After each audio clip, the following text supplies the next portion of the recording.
In today's world, there's a lot of conversations about work-life balance. Talk to me about that. Oh boy. No, see, my situation was special because Sue was, she wasn't in all the businesses with me, but she was in the businesses with me. Our daughter used to come home from college and say, all you guys talk about is business. See, we fit that all together. Like when we got an interest in wine and food, that became our focus, our hobby. Mm-hmm. Mm-hmm. And one of the nuns at Marywood told me that I had to have a hobby or a mess. So anyway, Sue and I took up interest in food and wine. We went to California, 3 times a year to the Napa and the Sonoma Mm-hmm. wine auctions. Wow. We went out there to yeah. eat because the cuisine at that point in time was so much different in California than it was here. Anywhere else? And we met and dined with a lot of the winemakers, like the Mondavis and Wow. those different people over the years. Wow. And we had an extensive wine collection one time. We had like 3,000 bottles. Wow. My first I growth, never knew. my first growth Bordeaux. I think the first growth Bordeaux are now. I told Chuck I can't drink it. I told Chuck to go down and take. So he goes down every time he comes. He takes a few bottles out. Mm-hmm. And I had a big bottle collection. Wow. You know, I had one that stood. I stood beside it and came to my waist. Really? I don't know what size it was. Like but a Jeroboam. yeah, we went to wine auctions, like the Napa wine auction. Went to wine auction, and I bought these big bottles signed by the winemaker. Mm-hmm. Mm-hmm. And I had a room full of them. So we we had a couple parties, and then we kind of stopped having the wine parties because people weren't reliable in coming. They said they were coming, they didn't come. Mm-hmm. So now it's all gone because we gave it to friends and stuff who were having parties. We would give them a big bottle to celebrate with. Mm-hmm. But the food too we were so taken by the food, the cuisine. We went into New York for a time. I think it was the Peter Kump Cooking School. I think it's now as the New York City Culinary Institute, whatever. Mm-hmm. Sue and I went together 2 days a week and we studied French cuisine. Wow. Wow. Just so we could enjoy our food, and we still do. I can't eat anything anymore, but it was always such a big part of our business relationship was our time together, but doing things we liked. Mm-hmm. Mm-hmm. So I tell you, we ate a lot of California meals and met a lot of people and drank a lot of wine. We were up in the Finger Lakes on a visit when the Farm Act first passed up there. And the Wagner Winery, I don't know if you know. I don't know. The Wagner's, the Saval and the wines, the French hybrid grape wine, Mm-hmm. Mm-hmm. came to us. We started buying those at $3 a bottle, I think they were. And we gradually started up. We had dinner here in Stroudsburg a few years back before he died with Willie, what's the guy that's got the winery? Willie, got a New York State winery. He's one of the first guys to plant vinifera grapes in this part of the country. Dr. Frank? Yes. Mm-hmm. We had dinner with him and Anderson Winery at John Boxavanis' house. Wow. Wow. Really. That was a dining experience. But people are so kind. We had a lot of fun at it. We made a few cruises because we wanted to go to Bordeaux. Wow. And visit that part of the country. And I think for 8-10 years we did a cruise each year, different place. Because I found on somebody's cruise ship the food is worth going just to eat. That's awesome. That's awesome. Because that's important to me, show me the food. Mm-hmm. I've got a grandson like that, Bring it out. Right, right. Let's see what you got to impress me now. Mm-hmm. But I started to write a cookbook. It didn't work. Did you really? It didn't work. I started to write my memoirs too, but I get tired of talking about myself, writing about myself especially. Mm-hmm. I don't like the word I. I did this, I did that. And I will agree with Barack Obama, who said you didn't do it. You know, in other words, there's a lot of people, Mm-hmm. you know, there's people that build roads and there's people that do stuff that are with you or made it possible for you to do that. Mm-hmm. Right. Charlie, you have, wow. You live a life where you've done so many, I had no idea you've done all this stuff. Like, Sue. And you know, I always say the lessons of life, the learning comes from what, in the book, The Last Lecture, Randy Pausch, he goes, it's called a head fake, where you're learning something, but you don't know you're learning it.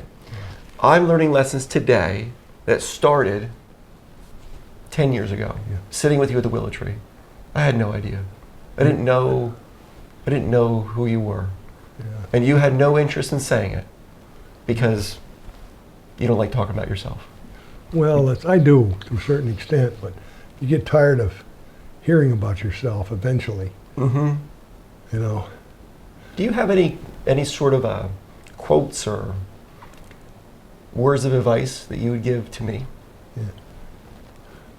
You know, Wayne Dyer is always my idol. I read everything he wrote. Yeah. And I guess, you know, to do the best, do your best, keep doing it over and over and over again, and you'll be success. You know, I think that's an important part of it. But like Wayne Dyer said, he said, you'll see it when you believe it. You'll see it when you believe it. When you believe it. When you believe you know, because he's a great writer about the spiritual journey. And this is the last quarter of my life. I've kept journals. I've written a whole bunch of poetry from the results of certain meditation processes I go through, which is it's great. You got to find some way to clear your head. I use a Christian form of meditation, where I take a phrase out of the gospel and you meditate on that phrase, put yourself in the scene, in the picture. How would you react during that? What do you feel from that?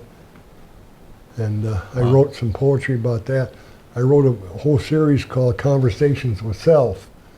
Questions that come up like, why do I feel this way? I'd write a piece about conversations with self. I wrote about what's death and what's life and type of stuff, you know. But I found writing is very, very therapeutic because it helps you understand who you are in the world. Because there's a difference between saying something and actually writing it down, making it your own. So I recommend a journal, spiritual journal. I recommend that highly. Just put in there things you're thinking about. All right. I will do that, Charlie.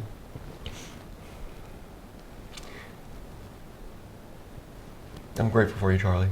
It's, I'd love to see the success of your winery. It's been amazing for us to, I wouldn't say share in it, but be there with it and watch it. You know, because you're, and this is another thing that I'm going to mention, I just popped in my head, is wines. We used to go to New York to wine tastings or California to wine tastings. And there was an old guy from a newsletter. We used to taste together, and we used to go around and say, we're going to drink anything but Chardonnays. We're going to drink all the white wines other than Chardonnay. And then we'd say, well, we're going to drink all the wines, red wines that are not Cabernets. But back then there was different styles. You could go to the wineries and the wines were different. They had more, it seemed to me they had more of a personality to them. Now, I guess thanks to UC Davis, whatever, everybody tends to make the same product. And you go to a wine taste and you taste Cabernets, you might as well taste one because the rest of them taste pretty much the same. I can't get used to that idea. In fact, we stopped going to the tastings because we just got bored with, you know. You like adventure, Charlie. Yeah. In business and in wine. I remember going to Sterling. They make the sparkling wine. Iron Horse. What's the name of their winery? In Napa. Yeah. Yep. Iron. They make at that point they made only sparkling wine, and I remember we had a lunch on the patio at his winery, and he brought out all of these wines, samples off the barrels, and we were spitting the juice into the shrubbery. Barry Sterling. Barry Sterling. Yeah, yeah. And he had a business there. It amazed me. He had a large truck farm business. He grew special fruits and vegetables Neat. for restaurants. And that's the first time that Sue ever saw a yellow raspberries. I remember. Oh, neat. With and the big strawberries back then. We have them here now. Imagine. But the individual aspect of that business, I don't know. But I've enjoyed the whole wine and food experience. You make some great friends. Now we haven't hung out lately because I haven't been that well, but we have a group of friends that get together and cook once in a while. One of them is Joe Bessie from the Wine Press Inn. Wow. Yeah. And his wife, Melissa. Now there's a guy spending with his wife through thick or thin. She's got MS. Wow. Wonderful, wonderful girl Melissa is. And we would get together and do stuff, cook stuff. And Tommy Farda used to be part of it for a little while, but he kind of disappeared all at once. You know that. Charlie, I hope that I hope one day I have as many business stories, life stories. you have lived a life with no fear. We'll try things, Mia. But Sure. you got a great start there.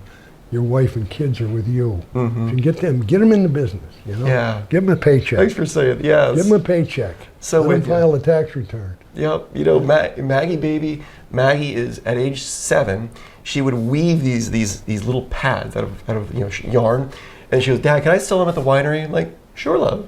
That little puppy goes down there, sets up a table. She made $300 in one day. I'm like, Maggie. She goes, "I'm gonna buy candy." I'm like, "No, you're not buying." But I don't know your wife that well, but I see you guys together. Yeah. God. So I know that's a great gift. A great gift. Yeah. Because you make up the whole person, the two of you. You know, one with Sue and I, she's has skills and thoughts and dreams that I don't, Yeah. and I have different ones, and together we dream together. Yeah. Because she went through a lot of stuff with me when I did all my college work. She typed my reports, proofread everything. Oh. When I did my dissertation, that's basically a book. When I Imagine. did that, she typed that. That was a big, long piece that I come to the conclusion nobody ever reads those. Right. No, Right. They just you give them to the committee. You have 3 PhDs on the committee who interview you and pass on your doctorate. I don't even think they read it. You know what I mean? Yeah. But I kind of hedged my bets. I included them in some of my references. Did you? That's funny. What they had to say about us and such. You planted little seeds in there that they would come see you. Yeah. You just said something there that you and Sue make a whole person. The two of you make a whole person.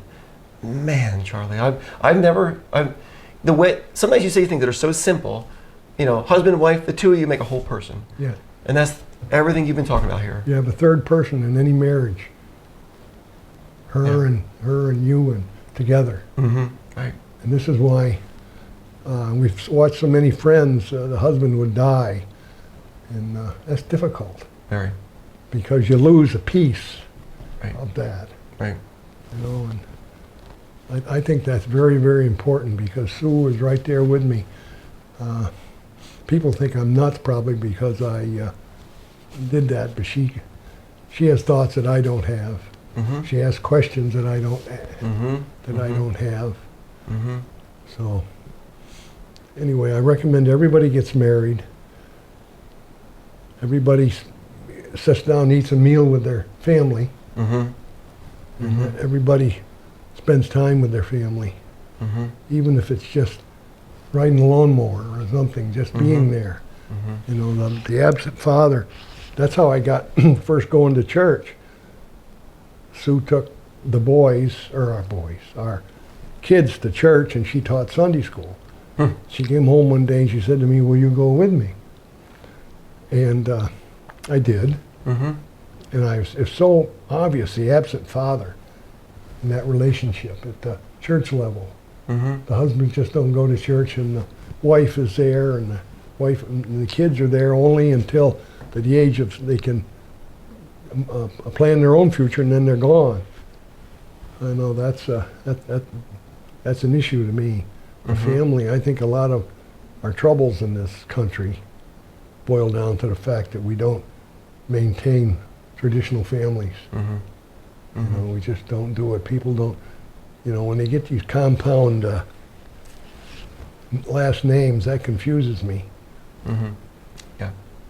We're expecting a great-granddaughter here in the summer, I guess, this first September. This is real exciting for us. Imagine. You know, and this is our prayer every night, that our kids will make right decisions. Wow. You pray daily with Sue? Yes. And they would only know what the right decisions are. That's true.